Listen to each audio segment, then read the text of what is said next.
જાજા નિંદ્રા હું તને મારું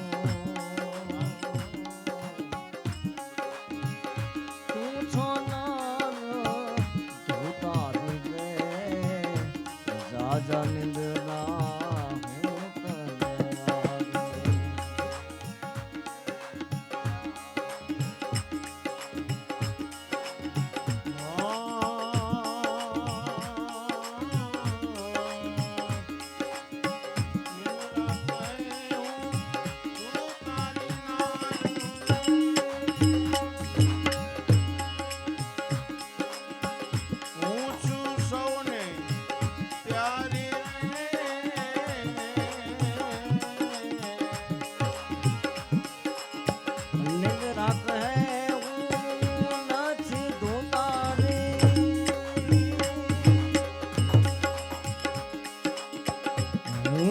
સૌને પ્યારી રે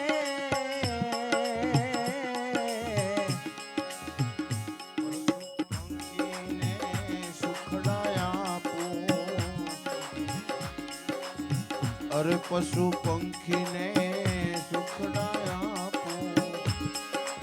એ દુખડા લઉં છું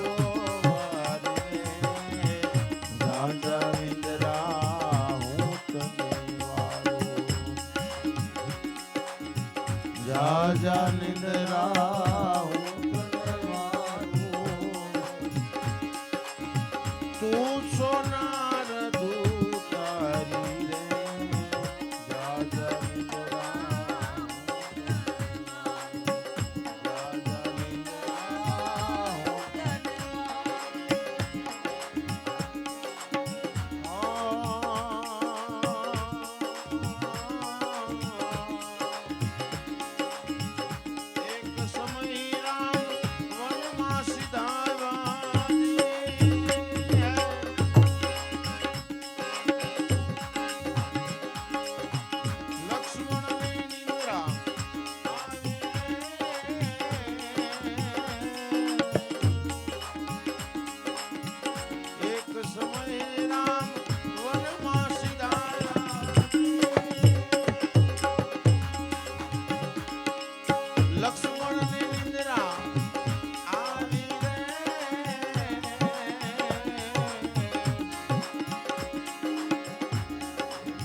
સતી સીતાને કલંક લાગ્યું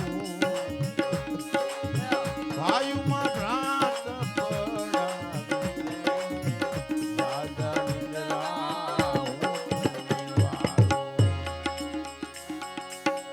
રાજા નિંદ્રા હું તને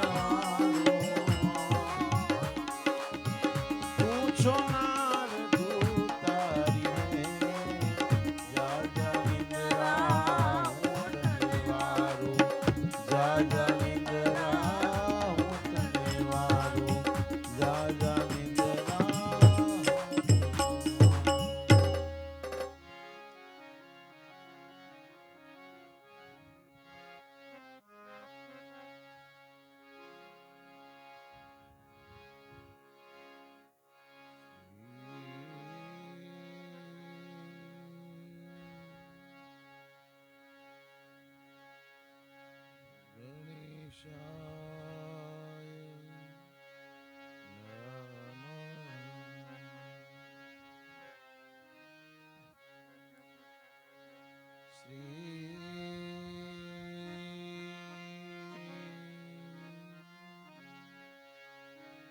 સરસ્વતીભ્યો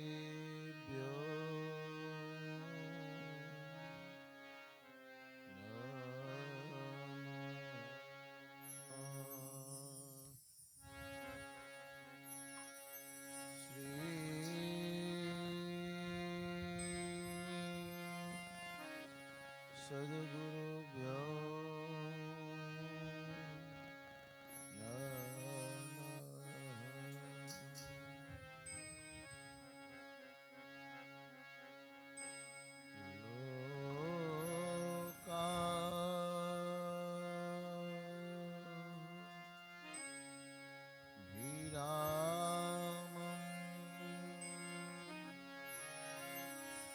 રન રંગ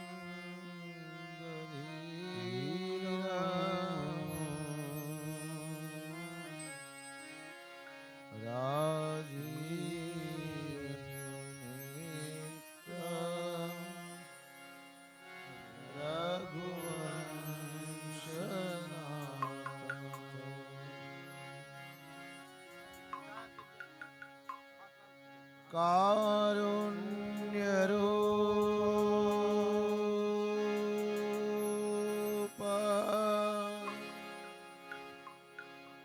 કરુણાકરંત શ્રી રામચંદ્ર શરણ પ્રપદ્યે.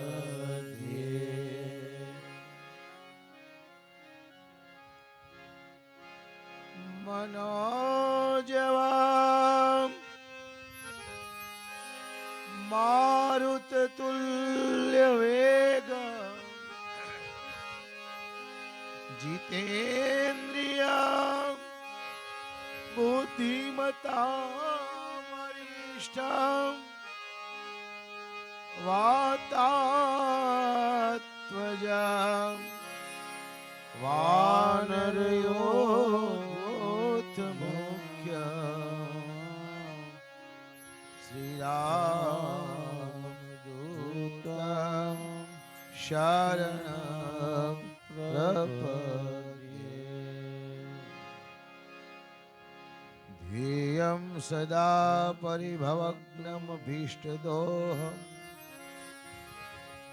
તીર્થા સ્પ્રદમ શિવ વિરંચિનુતમ શરણ્યં ભૃત્યાર્તિહં પ્રણતપાલ ભવાબ્ધિપોતં વંદે મહાપુરુષ તે ચરણારવિંદં.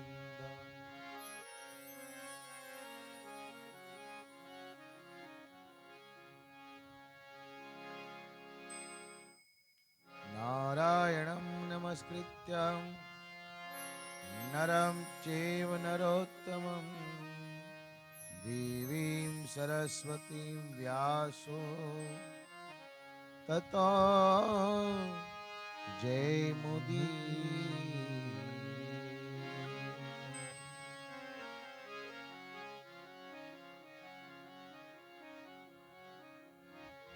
શ્રી રામ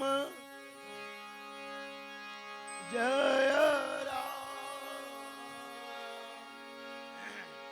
જય જય રામ. શ્રી રામ જય રામ જય જય રામ. શ્રી રામ જય રામ જય જય રામ.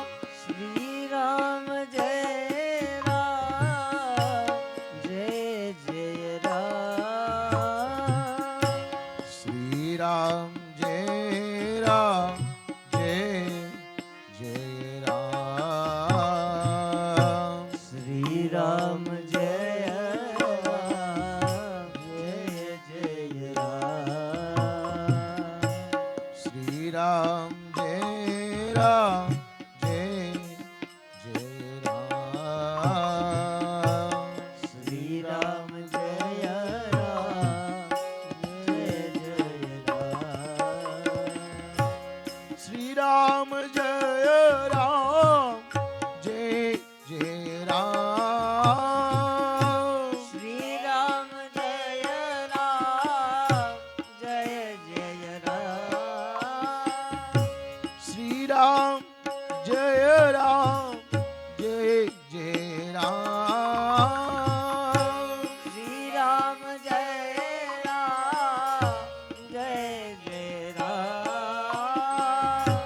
શ્રી રામ જય રામ જય જય રામ.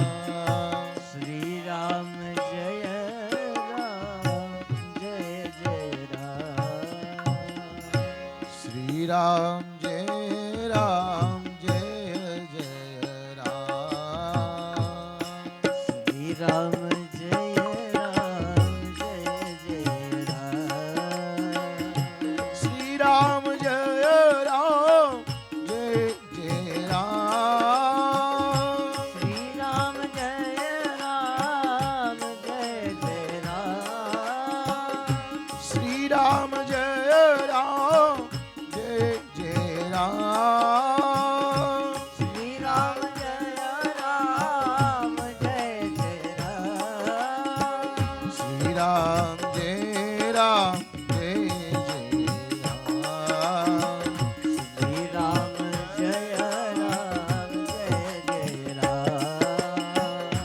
શ્રી રામ જય રામ જય જય રામ શ્રી રામ જય રામ જય જય રામ શ્રી રામ જય રામ જય જય રામ શ્રી રામ જય રામ જય જય રામ શ્રી રામ જય રામ જય જય રામ શ્રી રામ જય રામ જય જય રામ શ્રી રામ જય રામ જય જય રામ શ્રી રામ જય રામ જય જય રામ શ્રી રામ જય રામ જય જય રામ શ્રી રામ જય રામ જય જય રામ શ્રી રામ જય રામ જય જય રામ શ્રી રામ જય રામ જય જય રામ શ્રી રામ જય રામ જય જય રામ શ્રી રામ જય રામ જય જય રામ બોલી રામચંદ્ર ભગવાન કી જય શ્રી હનુમાનજી મહારાજ મહારાજ કી જય કૃષ્ણ કનૈયા લાલ લાલ કી જય શ્રી સદગુરુ ભગવાન કી જય શ્રી મોમાય માત કી શ્રી ગાત્રાળ માત કી જય શ્રી મોંગલ માત કી જય શ્રી સ્વામિનારાયણ ભગવાન કી શ્રી રામદેવજી મહારાજ કી જય શ્રી વિહળા નાથની જય ચંદન નાથની સર્વશક્તિ માત કી જય સનાતન ધર્મ કી જય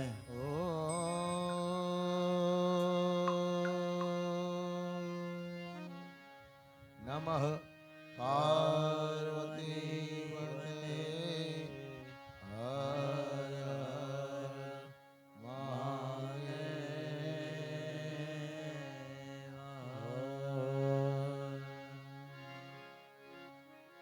ભગવાન રાઘવેન્દ્ર સરકારનું વાણીમય સ્વરૂપ એવા શ્રી રામાયણ મૈયા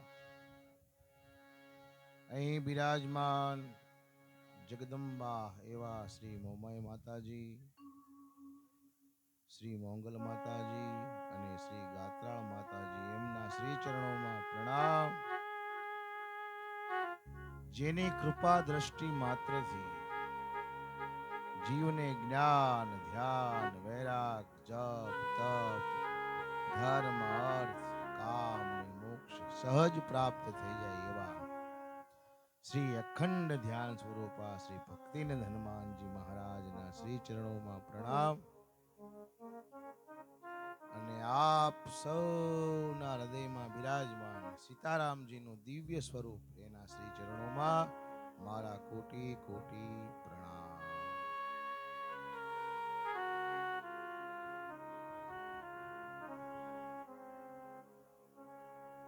શ્રી રામ જય રામ જય જય રામ શ્રી રામ જય રામ જય જય રામ શ્રી રામ જય રામ જય જય શ્રી રામ જય રામ જય જય રામ શ્રી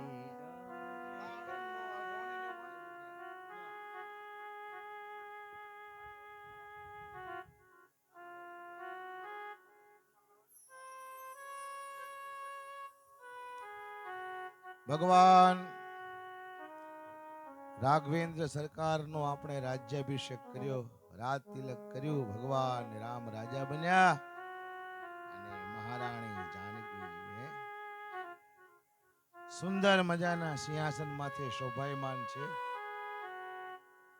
પીળા પીતાંબર પહેર્યા છે. ભગવાન કેવા લાગે છે?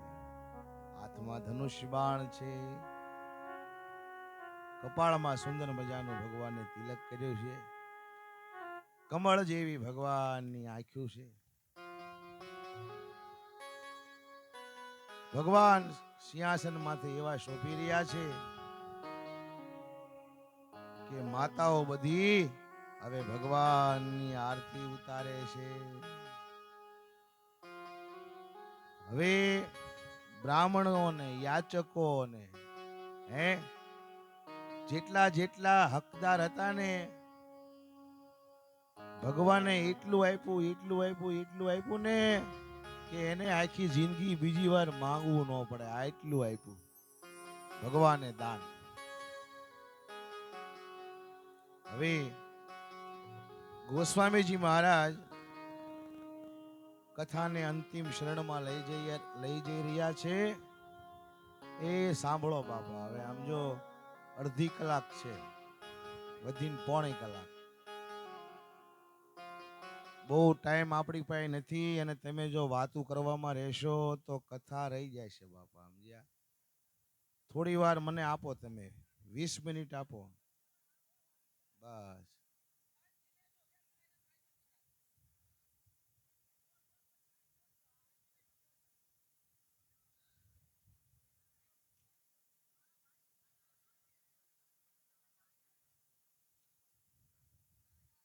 હવે અહીંથી ગોસ્વામીજી મહારાજ રામ રાજનું વર્ણન કરે કે રામ ભગવાનનું રાજ કેવું છે, રામ રાજ્ય કેવું હોય. સાંભળજો તમે. નવદી કથા સાંભળી છે ને, આમાં ખાલી આપણે 20 થી 25 ચોપાઈ સાંભળવાની, પણ આખી કથાનું ફળ મળી જાય બાપા. 8 દી કાંઈ યાદ ન રહ્યું હોય અને આમાંથી તમને 15-20 ચોપાઈ યાદ રહી જાય ને તોય આપણું કલ્યાણ થઈ જાય. રામ રાજ બેઠે ત્રિલોકા, રામ રાજ બેઠે ત્રિલોકા, હર્ષિત વાએ ગए सब शोका, राम राज बैठे त्रिलोका, हर्षित भये गए सब शोका, राम राज बैठे त्रिलोका, हर्षित भये गए सब शोका, राम राज बैठे त्रिलोका, हर्षित भये सब शोका.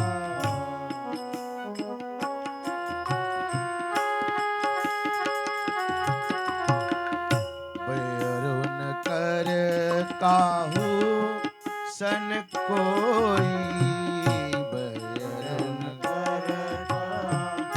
भूषण कोई, राम प्रताप विषमता होई, राम प्रताप विषमता कोई, वर्णाश्रम निज निज धर्म निरत भेद पथ लोग, चलहि सदा पावई सुखई नहीं भय शोक न रोग, राम राज बैठे लोका, हर्षित भये गए सब शोका, हर्षित भये गए सब शोका.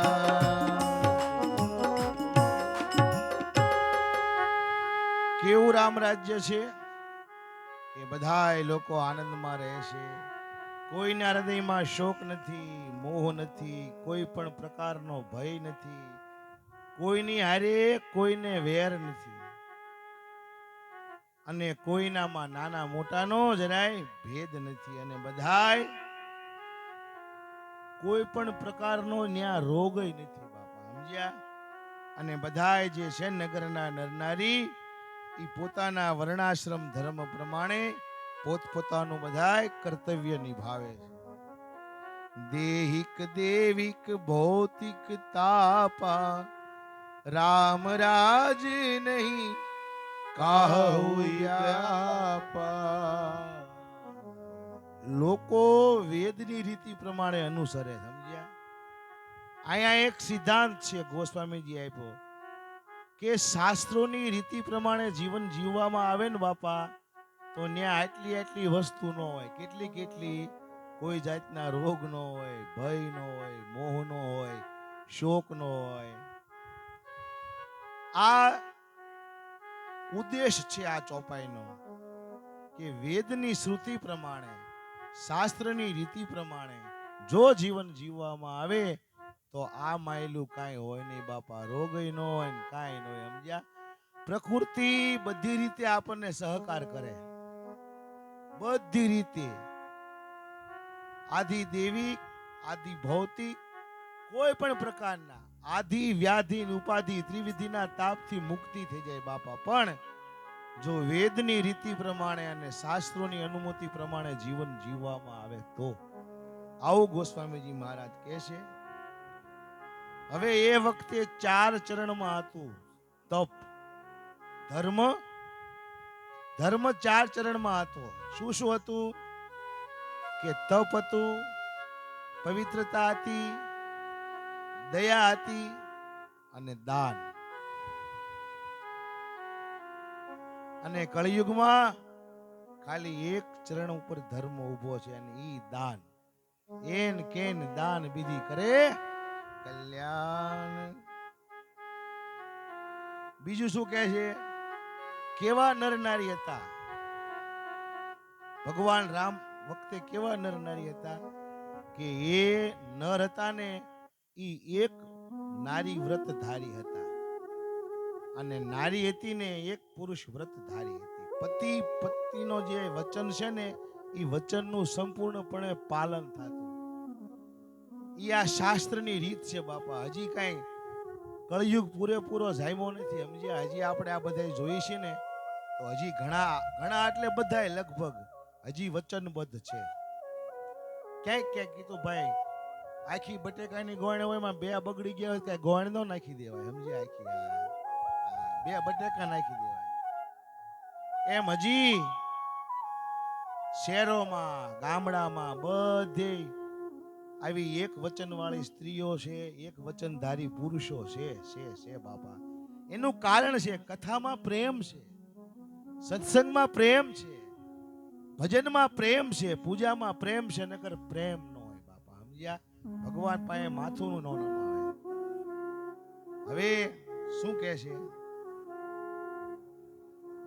ઈ વખતે ભૂમિ સતસાગર મેખલા એક ભૂપ રઘુપતિ કૌશલા. ભગવાન એકનું જ રાજ હતું, કૌશલાધીશ રાજા રામચંદ્રજીનું. હવે જ્ઞાન ગિરા ગોતી અજી માયા મન ગુણ પાર સોઈ સચ્ચિદાનંદ ઘન કર નર ચરિત ઉદાર. જે દેહની આપણે વાત કરી છે 9 દીથી, કે ભગવાન કેવા છે?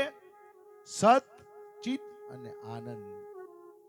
જ્ઞાનમય, આનંદમય અને સત્ય સંકલ્પત્વ. ઈ ભગવાન આ સામાન્ય મનુષ્યની જેમ અને સુંદર મજાના અયોધ્યામાં ચરિત્ર કરે છે. હવે પ્રણત પાલ સર્વ કરી મજ્જન બેઠે હી સભા સંગ દીજ સજ્જન. પ્રતકાલ સર્વો કરી મજ્જન બેઠે સભા સંગ સજ્જન. આશા બસન યતીની રઘુપતિ ચરિત હોય ત સુનહી.